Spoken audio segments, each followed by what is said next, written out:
সম্মানীয় ডক্টর সুকান্ত মজুমদার মহোদয়কে আমাদের 2026-এর যে বিধানসভা নির্বাচন সেই বিধানসভা লড়বো এবং জিতবো এই মানসিকতা নিয়ে আজকে আমরা এই প্রোগ্রামে অংশগ্রহণ করেছি। আমরা এবারে আমাদের মধ্যে পেয়েছি আমাদের পশ্চিমবঙ্গের বিধানসভার বিরোধী দলনেতা, গণতন্ত্র হত্যাকারী মমতা ব্যানার্জির রাতের ঘুম কেড়ে নেওয়ার নায়ক সম্মানীয় শুভেন্দু অধিকারী মহাশয়। भारत माता की, भारत माता की जय जय श्री राम, जय जय श्री राम। সমবেত রাষ্ট্রবাদী দেশপ্রেমিক ভারতীয় জনতা পার্টির দেবতুল্য কার্যকর্তা বৃন্দ, আজকে গঙ্গারামপুরে আমাদের বিজয় সংকল্প সভা ছিল। সেটি একটি প্রকাশ্য সভা, প্রায় 10,000-এর কাছাকাছি রাষ্ট্রবাদী জনতা 6টা বিধানসভা কেন্দ্রে উপবিষ্ট হয়েছিলেন। আমরা সেখানে বক্তব্য রেখে প্রায় কয়েকশো মিটার পথ হেঁটে আপনাদের মধ্যে উপবিষ্ট হয়েছি। আমরা প্রথমেই যে কাজটা করেছি, ভারতীয় জনতা পার্টির যারা এই এলাকায় দীর্ঘদিন ধরে পার্টিকে তিলে তিলে তিলোত্তমা করেছেন, বপিত বীজকে একটি পূর্ণাঙ্গ বৃক্ষে পরিণত করেছেন, সেই সমস্ত প্রয়াত আমাদের কার্যকর্তা নেতৃত্বকে তাদেরকে প্রণাম এবং শ্রদ্ধা জানিয়েছি। আজকের এই কর্মসূচিতে যাদের আমন্ত্রণ করা হয়েছে গাজল বিধানসভার পক্ষ থেকে, তারা হলেন বুথ সভাপতি বৃন্দ, গত পঞ্চায়েত নির্বাচনে ত্রিস্তরের জয়ী এবং পরাজিত প্রার্থীবৃন্দ, শক্তি কেন্দ্র প্রমুখগণ, সক্রিয় সদস্যবৃন্দ এবং আমাদের যারা সদ্য গঠিত মণ্ডলের, জেলার, এই বিধানসভার প্রমুখ পদাধিকারী বৃন্দকে ডাকা হয়েছে। অবিভক্ত মালদা জেলার প্রথম সারির নেতৃবৃন্দকে।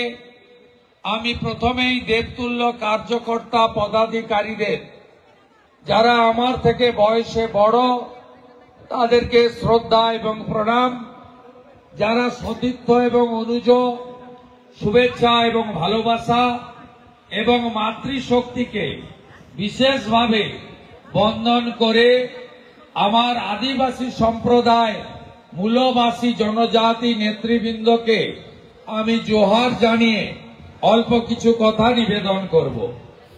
ইতিমধ্যে ডক্টর সুকান্ত মজুমদার মহোদয় বর্তমান অবস্থার কথা বলেছেন, মালদা জেলার সঙ্গে তার সম্পর্কের কথা তুলে ধরেছেন। আমি তাকে বিশেষভাবে সম্মান জানাই। মঞ্চে উপবিষ্ট আছেন এই জেলার সভাপতি, বর্ষিয়ান নেতা, পরীক্ষিত নেতা। গত লোকসভা নির্বাচনে একজন দুর্নীতিগ্রস্ত পুলিশ অফিসারকে এখানে দাঁড় করানো হয়েছিল, প্রসূন নাকি একটি নাম। তিনি চক্রান্ত করে যে প্রতাপদাকে জেলে ঢোকাতে চেয়েছিলেন, সেই প্রতাপদাকে জেলে ঢোকাতে তো পারেনি। উপরন্তু ভারতীয় জনতা পার্টি তাকে জেলা সভাপতি করে যোগ্য নেতাকে যোগ্য মর্যাদা দিয়েছে। আমাদের পাশের জেলার আরেকজন সভাপতি ভীষণ ডাউন টু আর্থ, প্রচারের আড়ালে থেকে কাজ করেন, সম্মানীয় অজয় গাঙ্গুলি। তাকেও আমি দাদাকে শ্রদ্ধা এবং নমস্কার জানাই। আমাদের রায়গঞ্জের সাংসদ ভাতৃপ্রতিম তরুণ নেতা কার্তিক পাল আছেন। আমাদের মধ্যে এনইসি মেম্বার বিজেপির আমাদের মহিলা নেত্রী বিধায়িকা শ্রীমতী শিরূপা মিত্র চৌধুরী মহোদয়া রয়েছেন। আমাদের মধ্যে এসটি মোর্চার সভাপতি, এই জেলার হবিবপুর বামনগোলার 2 টার্মের এমএলএ, বাই ইলেকশনেও জিতেছিলেন 20,000 ভোটে, পরে আবার জেনারেল ইলেকশনেও জিতেছেন, জুয়েল মুর্মু মহোদয় রয়েছেন। আমি যার আহ্বানে এখানে এসেছি, যিনি আমাকে বলেছিলেন যে দাদা দুর্গাপূজার পরে আমাদের কার্যকর্তাকে আপনি একটু বিজয়া বলে আসবেন। আজকের এই কর্মসূচিতে না এলে প্রায় 2000 কার্যকর্তার সঙ্গে আমার দেখা হতো না। ভাই চিন্ময় দেব বর্মন, তাকে আমি শুভেচ্ছা, অভিনন্দন এবং কৃতজ্ঞতা জানাচ্ছি। আমাদের প্রথম সারির অনেক নেতৃত্ব রয়েছেন, শ্যামচাঁদ ঘোষ মহোদয়, শুভেন্দু সরকার মহোদয়, গোবিন্দচন্দ্র মণ্ডল মহোদয়, পার্থসারথী ঘোষ মহোদয় এবং বিশেষভাবে আমাদের সঞ্চালক উৎপল ভাই সহ নিহার রঞ্জন মণ্ডল, মণ্ডল সভাপতি 1, অজয় বালা মণ্ডল কনভেনার 2, বঙ্কিম সরকার মণ্ডল সভাপতি 3 সহ সম্মানিত মঞ্চ। আমি আপনাদের কাছে কতগুলি দায়িত্ব এবং কর্তব্য বুঝিয়ে দেওয়ার চেষ্টা করব। প্রথমত, আগামী নির্বাচনে আমাদের বিন্দু কি? বিন্দু 1, এই সরকার 14.5 বছর পেরিয়ে গেছে, ব্যাপক প্রতিষ্ঠান বিরোধিতা আছে রাজ্যে, অর্থাৎ আমরা নাই রাজ্যে পরিণত হয়েছি। একদিকে প্রতিশ্রুতি এবং প্রতিশ্রুতি ভঙ্গ, অন্যদিকে এই রাজ্যে এমন কোন সম্প্রদায়, এমন কোন শ্রেণী, এমন কোন এলাকা নেই যে এলাকা এই মুখ্যমন্ত্রী আর তার সরকারের দ্বারা অবহেলিত, বঞ্চিত এবং লাঞ্ছিত হয়েছেন। সম্মানীয় অজিত দাসও রয়েছেন, আমার মিস হয়ে গেছিল, ওবিসি সভাপতি, দাদাকেও শ্রদ্ধা জানাই। আমাদের এই প্রতিষ্ঠান বিরোধিতার মধ্যে 1 নম্বরে কি থাকবে? রাজ্যের অর্থনৈতিক অবস্থা। যখন এই সরকার সিপিএম এর কাছ থেকে দায়িত্ব নেয়, তখন রাজ্যে ঋণ ছিল 1,98,000 কোটি টাকা। শেষ যে 29,000 কোটি টাকা ঋণ নিল, তাতে এই রাজ্যে ঋণের পরিমাণ হল 7,76,000 কোটি টাকা। বাম আমলে মাথা পিছু ঋণ ছিল জন্মালেই 19,000 টাকা, আর মমতা ব্যানার্জি সেটাকে লালিত পালিত করে দিয়েছেন মাথা পিছু 80,000 টাকা। 2011 সালে রাজ্যে 51টা নথিভুক্ত কর্ম বিনিয়োগ কেন্দ্র ছিল। এই মুখ্যমন্ত্রী কর্ম বিনিয়োগ কেন্দ্র তুলে দিলেন, বললেন এমপ্লয়মেন্ট ব্যাংক, নাম লেখাও বেকাররা, মাসে 1500 টাকা বেকার ভাতা দেব।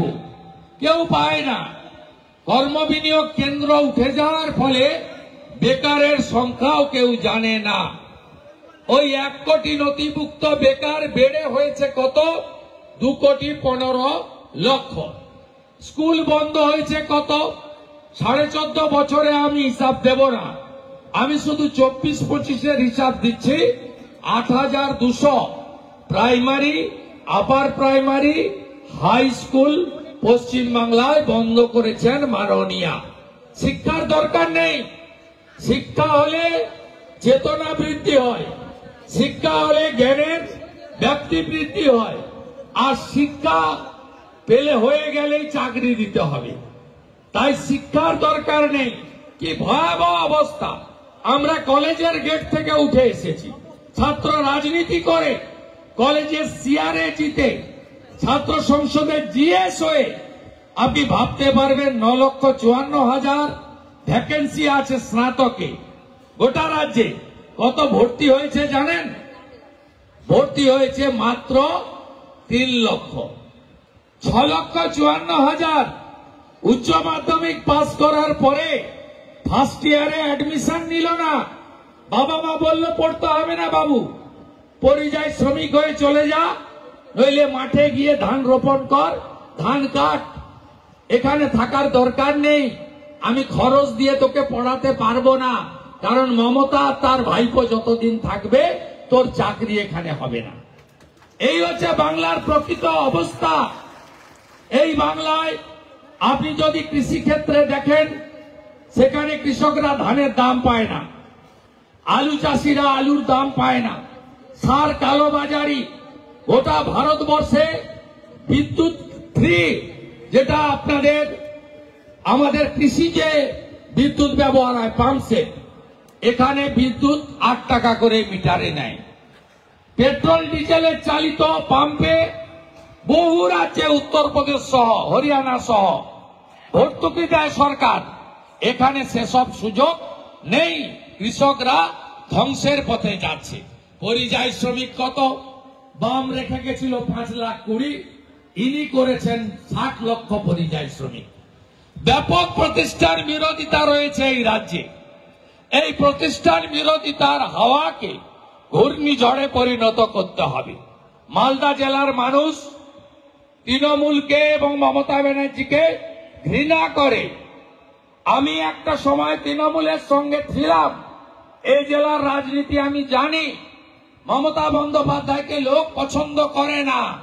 16 সালেও বিধানসভায় 12-0 করেছিল। এবারেও লোকসভা ভোটের হিসাব দেখবেন, 6টা সিটে এগিয়ে আছে বিজেপি, 6টা সিটে এগিয়ে আছে বাম কংগ্রেস জোট, তৃণমূল 0। একটা সিটেও লিড পায়নি। এক হরিশ্চন্দ্রপুরেও লিড নেই। ওই যে বড় বড় কথা বলে না, আমার গাড়ির দরজা খুলতো, ওর নাম আমি মুখে আনবো না, ও বেটা আরএসপি করতো। আমার গাড়ির দরজা খোলা আর আমাকে প্রণাম করা ওর ডিউটি ছিল। মালতীপুরের এমএলএ। আমি আজকে বলে গেলাম, ওখানে তো 75% মুসলিম ভোট। লোকসভাতেও লিড হয়নি। লোকসভাতে ওখানে জোট লিড পেয়েছে।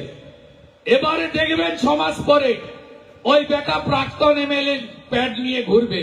আর বিজেপি সরকার এলে 2 দিনের মধ্যে এই বেটাকে জেলে ঢোকাবো। 2 দিনের মধ্যে জেলে ঢোকাবো। ওর বড় বড় ভাষণ, মালদায় এলে ঠ্যাং ভেঙে দিব। আর এটা তো মালদাই গাজল। প্রতাপদা মিটিং করুন না, আমি মালতীপুরে জালালপুরে গিয়ে মিটিং করে আসতে পারি। আমাকে শেখাবেন না। তাজমুল হোসেন থেকে মালতীপুরের এমএলএ থেকে এদের ইতিহাস আর কেউ নাই জানুক, শুভেন্দু অধিকারী জানে। শুভেন্দু অধিকারী জানে।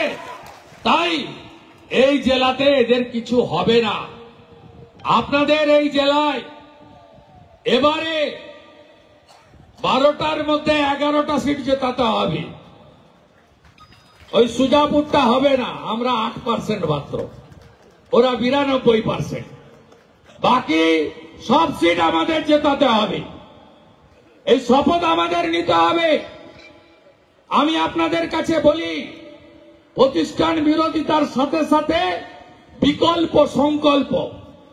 ঠিক ভোট ঘোষণা হলে ভারতীয় জনতা পার্টির জাতীয় নেতারা কলকাতায় এসে আমাদেরকে পাশে বসিয়ে সংকল্পপত্র দিয়ে যাবেন। 1.5 বছরে যে যে রাজ্যে ভোট হয়েছে, 1-2টি রাজ্য ছাড়া, তেলেঙ্গানা ঝাড়খণ্ড ছাড়া সব রাজ্যে বিজেপি জিতেছে। রাজস্থানে কংগ্রেস ছিল, বিজেপি জিতেছে। ছত্তিশগড়ে কংগ্রেস ছিল, বিজেপি জিতেছে। দিল্লিতে আপ ছিল, বিজেপি জিতেছে। অসংখ্য উদাহরণ রয়েছে। প্রত্যেকটা রাজ্যে আপনারা দেখবেন বিজেপি তার সংকল্পপত্র যে দিয়েছিল পূরণ করেছে কিনা। একে ছত্তিশগড় বলি, কি বলেছিলেন অমিত শাহজি সংকল্পপত্র ঘোষণার সময়? বলেছিলেন 3100 টাকা কুইন্টাল ধান কিনবে রাজ্য সরকার। কিনেছে। বলেছিলেন আদিবাসীদের সব গ্রাম মডেল ভিলেজ হবে। বাড়ি, সৌর আলো, নলে জল, আদিবাসী গ্রামে সাঁওতালি ভাষা সহ primary school, primary health centre সব জায়গায় করেছে, প্রত্যেকটা আদিবাসী গ্রামে। এবং মা তারি যোজনা, ওখানকার বড় ঠাকুর মা, তার নামে যোজনাতে বছরে একবার এককালীন মহিলাদের অ্যাকাউন্টে 12,000 করে টাকা বিজেপি ঢুকিয়ে দিচ্ছে ওখানে 1.5 বছর আগে থেকে। দ্বিতীয় আসন রাজস্থান, ভজনলাল শর্মা মুখ্যমন্ত্রী, সংকল্পপত্র বিজেপি দিয়েছিল, সরকারি বাসে মহিলাদের ফ্রি দিয়েছে। হ্যাঁ কি না? দিয়েছে। 25 লক্ষ টাকা পর্যন্ত আয়ুষ্মান ভারতে চিকিৎসা ফ্রি দিয়েছে কি দেয়নি? দিয়েছে। 500 টাকার গ্যাস দিয়েছে কি দেয়নি? উত্তর হয়েছে দিয়েছে। খোঁজ নেন রাজস্থানে।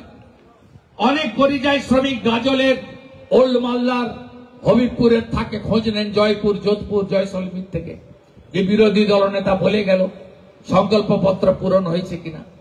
চলুন এবারে হরিয়ানাতে 2100 টাকা মহিলাদের দেবে বলেছিল, চালু করে দিয়েছে। 3,55,000 রাজ্য সরকারের ভ্যাকেন্সি ফাঁকা ছিল। ওএমআর সিট মেধার ভিত্তিতে 6 মাসের মধ্যে 3,55,000 চাকরি হয়েছে মেধা দিয়ে। রাজ্য সরকারের একটাও ভ্যাকেন্সি ফাঁকা নেই। এখানে মমতা ব্যানার্জি কি করেছে? 6 লক্ষ পার্মানেন্ট পোস্ট অবলুপ্ত ঘটিয়েছে। এই মুহূর্তে রাজ্যে 3.5 লক্ষ শিক্ষক অশিক্ষক সহ 1,70,000 পুলিশ সহ 10 লক্ষ ভ্যাকেন্সি ফাঁকা পড়ে আছে। কারণ ইনি চাকরি দেবেন না। ইনি দুটো কাজ ভালো জানেন। ইনি হিজাব পরে দুর্গাপূজা উদ্বোধন করতে জানেন, আর ভাতা দিয়ে হিন্দুদের ভোট ভাঙতে জানেন।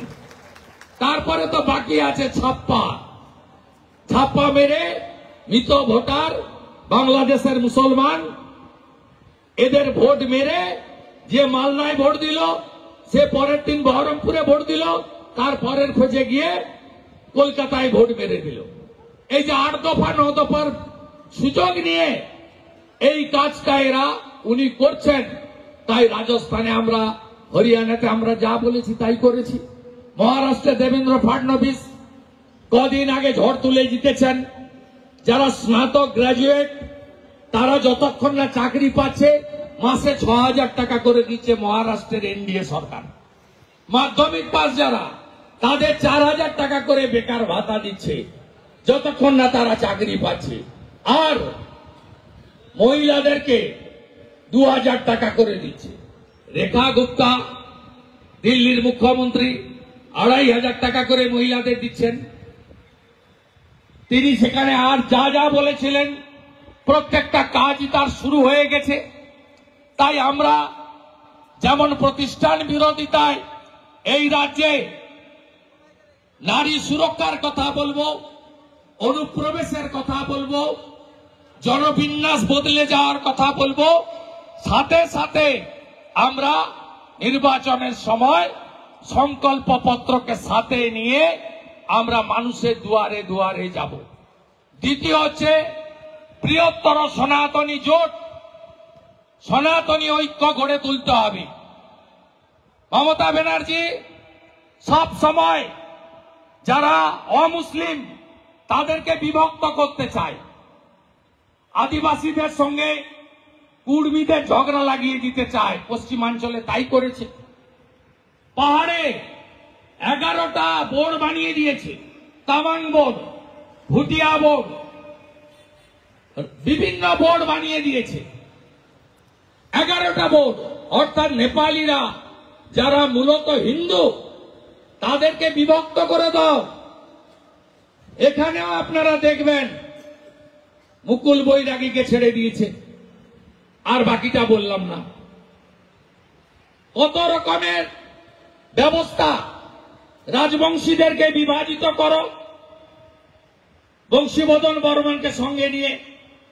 নমশূদ্রদের বিভাজিত করো। আবার বক্তৃতাতে বলে বিজেপি গুটকাখোরদের পার্টি, হিন্দি ভাষীদের পার্টি, গুজরাটিদের পার্টি। এই জিনিস করে বাঙালি এবং হিন্দি স্পিকিং। কেন?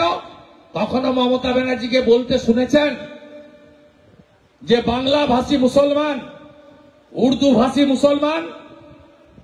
শুনেছেন? কখনো বলে দেওবন্দি পন্থী, বেরিলি পন্থী? বলে না।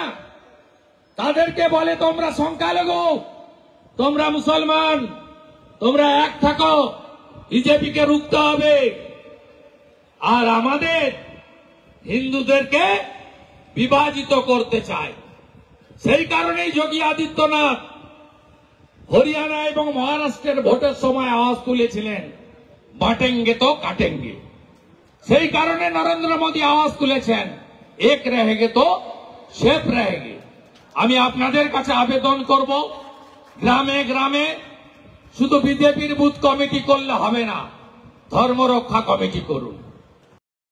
কালিয়াচক, সুজাপুর, মানিকচকের একটা পোর্শন, বুথগুলো তাকিয়ে দেখুন। 21 সালে সিএ কে এনআরসি বলে কি করেছিল, খেপিয়ে দিয়েছিল, ডিটেনশন ক্যাম্পে পাঠাবে। সিএ তো চালু হয়ে গেছে, ওটা তো এনআরসি ছিল না, ওটা তো কাউকে তাড়িয়ে দেওয়ার আইন নয়, ওটা বাংলাদেশ থেকে আসা হিন্দু, বৌদ্ধ, যারা ধর্মীয় সংখ্যালঘু, ধর্ম রক্ষা করার জন্য পালিয়ে এসেছেন, তাদেরকে নাগরিকত্ব দেওয়া।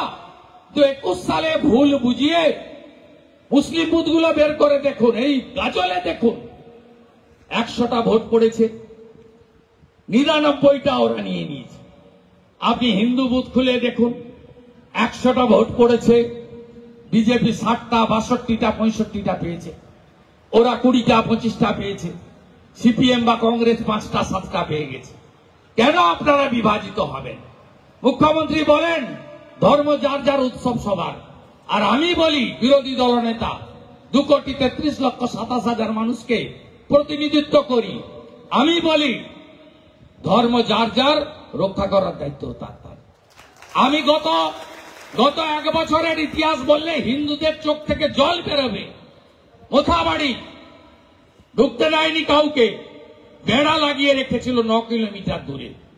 আমি হাইকোর্ট থেকে অর্ডার নিয়ে গ্রামে ঢুকেছি। আপনি মোথাবাড়ি বাজারে যান, 5টা হিন্দু দোকান পুড়িয়ে দিয়েছে, তার পাশে 3টা মুসলমানের দোকান হাত দেয়নি। তারপরে আবার 2টো হিন্দু দোকান পুড়িয়ে দিয়েছে, লুট করে নিয়েছে, তার পাশে আবার 7টা মুসলমানের দোকান হাত দেয়নি। কোন রাজ্যে বসবাস করছেন আপনারা? কোন রাজ্যে? কেন? ওখানে 30% হিন্দু, তাই গাজোয়ারি। আপনি বলছেন গাজলে এসে মোথাবাড়ির কথা বলছে, আরে আপনার অবস্থা তো 10 বছর পর তাই হবে। পাশের বাড়িতে আগুন লাগলে আপনার বাড়িতে আগুন আসতে কতক্ষণ? তারপরে দৃশ্য দেখলাম ধুলিয়ান শামশেরগঞ্জে, হরগোবিন্দ দাস, চন্দন দাস পশু কাটার তরোয়ালি দিয়ে কেটেছে। সিপিএম এর লোক সেলিম সাহেব, মীনাক্ষী বোনরা এলেন, তারা কথা টথা বলে চলে গেলেন, কি বলেছেন আমি জানি না। মমতা ব্যানার্জি লোক পাঠালেন, পুলিশ পাঠালেন টাকা দিয়ে। ওদের বাড়ির মেয়েরা বলল টাকা নেব না, বিচার চাই। মেরেছ তো তোমরা, কেন তোমার হাত থেকে টাকা নেব? সিপিএম এর লোক, আমি পৌঁছালাম, মমতা ব্যানার্জি বলেছিল 10 লাখ দেব, আমি বিজেপি থেকে চেক নিয়ে গেছি 10,01,000-এর। আমার 2টো চেক ওরা নিল। আমি বললাম কেন নিলেন? আপনি তো সিপিএম করেন।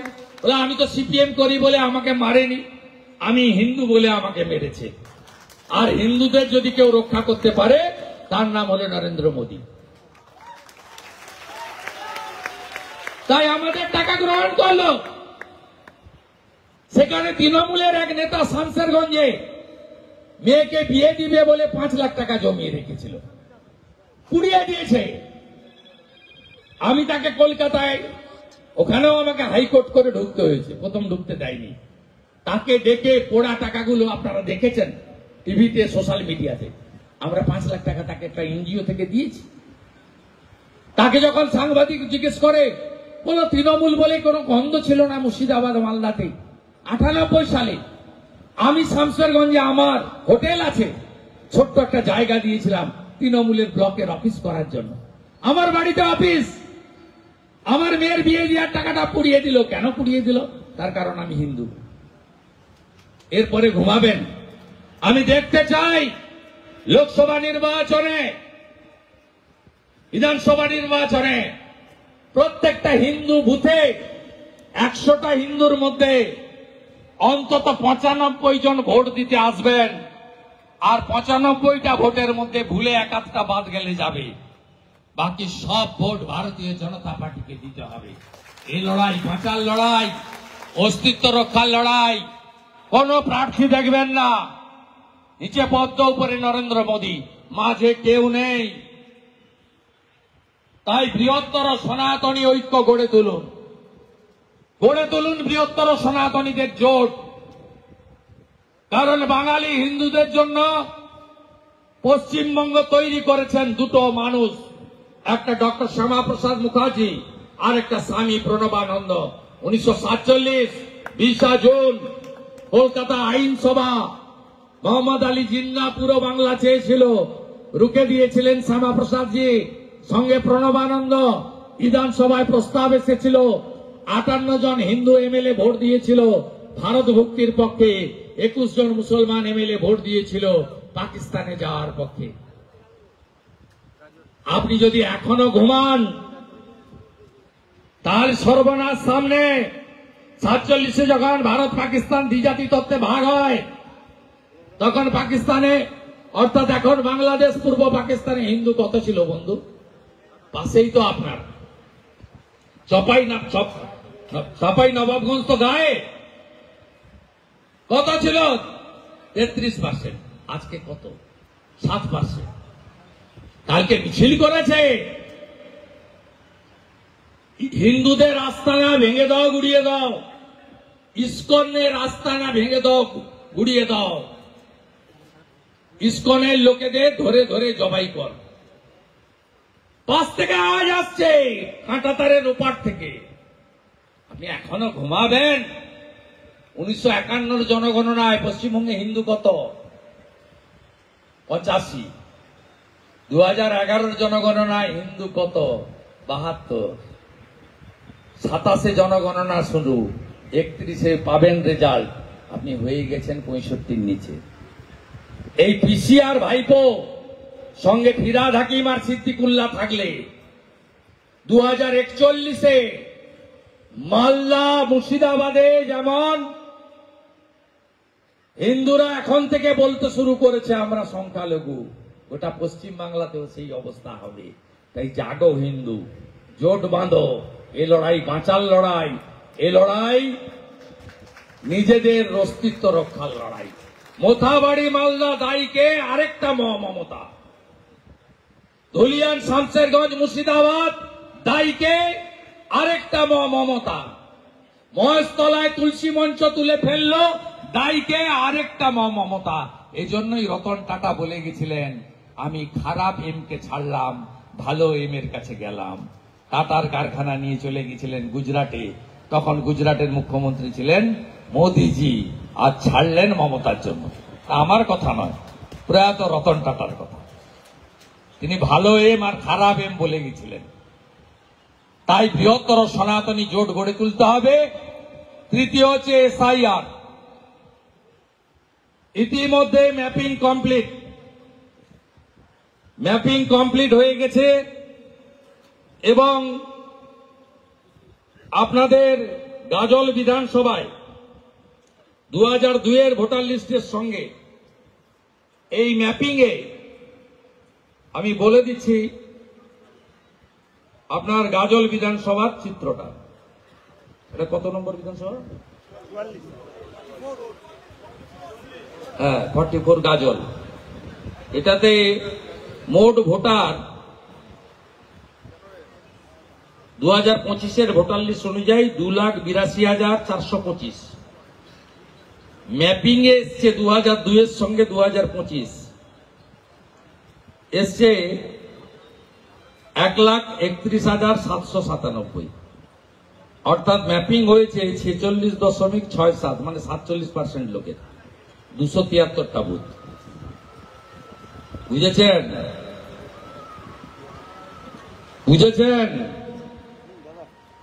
কার কার নাম বাদ যাবে এসআইআর এ? মৃত ভোটারের নাম বাদ যাবে, ডবল ট্রিপল এন্ট্রি নাম বাদ যাবে, ভুয়া ভোটারের নাম বাদ যাবে, বাংলাদেশের মুসলমান এবং বার্মা থেকে কক্সবাজার হয়ে এখানে ঢুকে পড়া রোহিঙ্গাদের নাম বাদ যাবে। এরা কারা? এরা অনুপ্রবেশকারী। আর কাদের নাম উঠবে?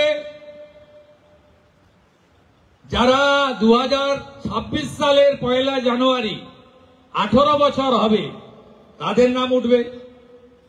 যারা ভারতবর্ষের যে কোনো একটা জায়গায় নাম রাখতে চান, এখন মহারাষ্ট্রে আছে, গাজলে রাখতে চান, তিনি ভারতীয়, তার নাম উঠবে। আর কার নাম উঠবে? যারা বাংলাদেশ থেকে ধর্মের কারণে চলে এসেছেন, হিন্দু, তারা অনুপ্রবেশকারী নন, তারা শরণার্থী। তাদের নামও তুলতে হবে। কিভাবে তুলবেন? 2002 এর পরে এসেছে, সিএএ তে অ্যাপ্লাই করতে হবে। সিটিজেনশিপ অ্যামেন্ডমেন্ট অ্যাক্ট 28 তারিখ থেকে মন্ডলে মন্ডলে সহায়তা ক্যাম্প হচ্ছে। ওই ক্যাম্পে 2002 এর পরে ধর্মীয় উৎপীড়নের কারণে যে হিন্দু এখানে এসেছেন তাকে সিএএ তে অ্যাপ্লাইটা অন্তত করতে হবে, তাহলে তার নাম উঠবে। বুঝিয়ে দিলাম তো? এসআইআর নতুন কিছু নয়, 2002-এও হয়েছে, 26 লক্ষ নাম বাদ গেছে। শুরুতেই কত বোল্ড আউট হয়ে যাবে জানেন? শুধু ম্যাপিং এর পরে তো নোটিশ যাবে, যাদের নাম ম্যাপিং এ এলো না তাকে ভারতীয়ত্বের প্রমাণ দিতে হবে, আর বাংলাদেশের হিন্দুদের সিএএ তে যে অ্যাপ্লাই করেছেন তার ডকুমেন্ট দিতে হবে, তাহলে সমস্যা থাকবে না। কিন্তু শুরুতেই 13 লক্ষ মৃত ভোট পাওয়া গেছে, আধার কার্ড ডিঅ্যাক্টিভেটেড হয়েছে। এই ভোটারদের বিকালবেলা ক্যামেরা বন্ধ করে ছাপ্পা মারার কাজ তৃণমূল করে, বিশেষ করে মুসলিম বুথগুলোতে। সেখানে আমাদের এজেন্ট থাকে না, আর কংগ্রেস সিপিএম ঠিকঠাক লড়তেও পারে না। সেই বুথে ওদের পোল হয়ে যায় 95-96, আমাদের পোল হয় 77-78-এ আটকে যায়। 13 লক্ষ ডিঅ্যাক্টিভেটেড হয়েছে আধার, প্রথমে বোল্ড আউট মৃত। ডবল ট্রিপল এন্ট্রি আমরা বিজেপি জমা দিয়েছি ইলেকশন কমিশনে 16 লক্ষ। শুরুতেই 29 লক্ষ বোল্ড আউট। গত লোকসভাতে 2টো সিট কাউন্টিং হলে নিয়েছে, কোচবিহার, আরামবাগ। আমরা অ্যাকচুয়ালি 14টা পেয়েছি। ক্যামেরা বন্ধ রেখেছে 7 দফাতে, 2টো থেকে 4.5টা 5,000 করে ক্যামেরা। ডকুমেন্ট আছে, 4 নভেম্বরের পরে আমি প্রেস করে বের করে দেবো কি করে ক্যামেরা বের করেছিল, তার অফিসিয়াল ডকুমেন্ট আমার কাছে আছে। আপনার তারপরে ভোট কি ডায়মন্ড হারবার মডেল কি করেছিল জানেন ভাইপো? শুনলে তো ভাবতেও পারবেন না। অনেক বয়স্ক লোক আছে, অনেক ভোট দেখেছেন, কংগ্রেসের জমানা দেখেছেন, সিপিএম এর জমানা দেখেছেন, আপনারা দেখেছেন। তারপরেও আপনারা অবাক হয়ে যাবেন, ডায়মন্ড হারবারে ইভিএম এর মেশিনে জোড়া ফুল ছাড়া বাকি সবগুলো সেলো টেপ লাগানো ছিল, এমনকি নোটাতেও। আপনি এবারে কি করবেন? এজেন্ট নেই, আপনার মেরে বের করে দিয়েছে। 5টা এজেন্ট বসে আছে, কোলাবাজ ভাইপোর, একটা অফিসিয়াল, 4টা ড্যামির। যে ভোটার গিয়ে খুঁজছেন পদ্মফুল বা অন্য কিছু, তাকে চিৎকার করে বলতে হবে সেলো টেপ লাগানো, সে চিহ্নিত হয়ে যাবে, মার খাবে। আবার যদি ভোট না দিয়ে ব্যাক করে আসেন, বিপ শব্দ না হয়, তাহলেও মারবে। সে অনিচ্ছা সত্ত্বেও চোখের জলে তাকে জোড়া ফুলে টিপতে হয়েছে, তার কাছে কোনো অপশন ছিল না। তাই ভাইপো বাবু 7,15,000, একে বলে diamond Harbour model. Keshpur model, Keshpur line, একটা বিধানসভা থেকে 1,28,000 লিড। প্রার্থী হিরণকে আটকে রেখেছিল, টিভিতে দেখেছেন 3 ঘন্টা। এটাও নিয়ে নিত গণনায়। এটা পারিবারিক দুর্ঘটনা ঘটেছে, নইলে আমি নাম বলে দিতাম। রতুয়ার হালি নেতার নাম আমি বলছি না ভদ্রতার জন্য।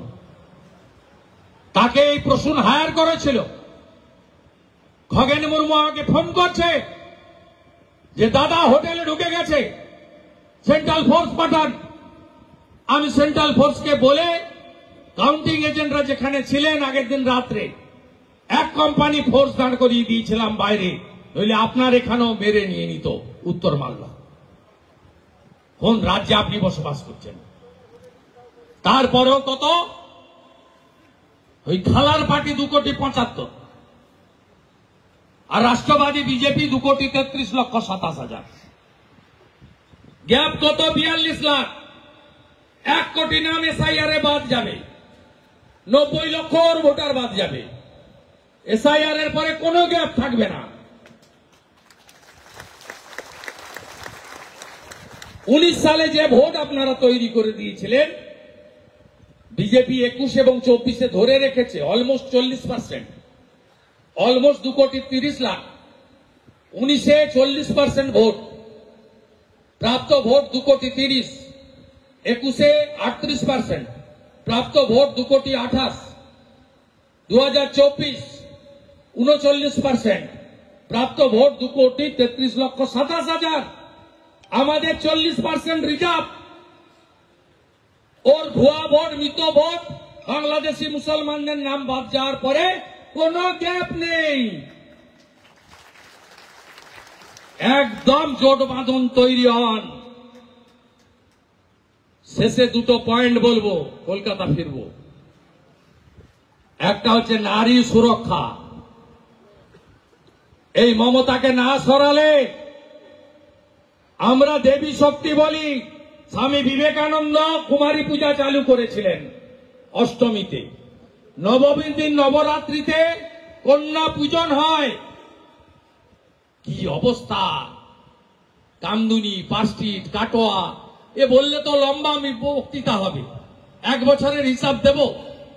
কালিয়াগঞ্জ, বর্মনদের বাড়ি, ক্লাস 12-এর ছাত্রী, ধর্ষণকারীকে তৃণমূলের অঞ্চল সভাপতির বেটা যাবেন। মাটিগাড়া, ক্লাস 10-এর ছাত্রী স্কুল থেকে পিছন পিছন গেছে। এসটি সমাজের নেপালি ছাত্রী রেপ করে খুন করেছে। অভিযুক্তকে সাদ্দাম।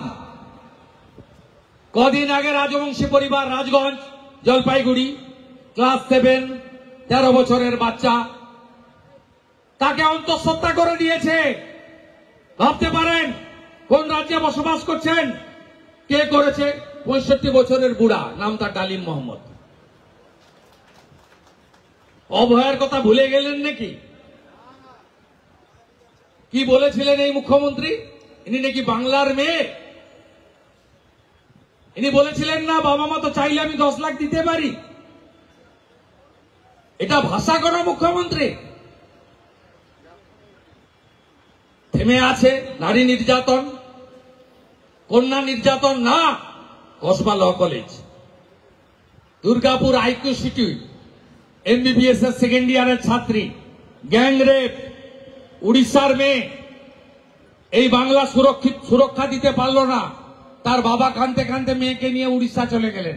বললেন, আমি এই বাংলায় আমার মেয়েকে পড়াবো না। শুনতে ভালো লাগছে না? এই জন্য বাংলার মেয়েকে চাই। কন্যা সুরক্ষা সুকান্ত বাবু বলেছেন বুলডোজার। আমি বলছি ধর্ষকদের সকালবেলা নেব, বিকালবেলা খরচ করে দেব। ব্যালেন্স শিটের ক্রেডিট ডেবিট সাইড জানেন তো? ইনকাম এক্সপেন্ডিচারে জানেন তো? জমা আর খরচ। ধর্ষকদের নেব আমরা, 24 ঘন্টার মধ্যে খরচও করে দেব। বিজেপিকে আনুন। কারোর স্ত্রী, কারোর বোন, কারোর দিদি, কারোর কন্যা এদের আমলে সুরক্ষিত নয়। লাভ জেহাদ, লাভ জেহাদ, লাভ জেহাদ। খতম করো লাভ জেহাদ, খতম করো লাভ জেহাদ, খতম করো লাভ জেহাদ। আর লাস্ট, খগেন মুর্মুর রক্ত দেখেছেন তো? দেখেছেন? ভুলে গেছেন না? 1 মাস হতে গেল তো। খগেনদা কিন্তু ভালো হয়নি। আজকে সকালে ফোন করছিল 7টায় বাড়িতে আসবে, ভিড় করবেন না। চিবিয়ে খেতে পারছে না, এখানে ভেঙে দিয়েছি। আমি পুরোটা দেখভাল করছি প্রথম দিন থেকে। এইমসে নিয়ে যাব, এই সাইডটা দেখিয়ে ঠিক করতে হবে। ওনাকে লিকুইড খাবার খেতে হচ্ছে। রক্তটা দেখেছেন না সবাই? ভুলে গেছেন না? বদলা চাইছেন তো? বদলা চাইছেন? তাহলে বদল করতে হবে, বদল করতে হবে, বদল করতে হবে, বদল করতে হবে। খগেন মুর্মুর রক্ত, খগেন মুর্মুর রক্ত, খগেন মুর্মুর রক্ত খগেন মুর্মুর রক্ত। ভালো থাকবেন। বিজয়া দীপাবলির শুভেচ্ছা, ছটের শুভেচ্ছা, জগদ্ধাত্রী পুজোর শুভেচ্ছা। সবাই ভালো থাকবেন।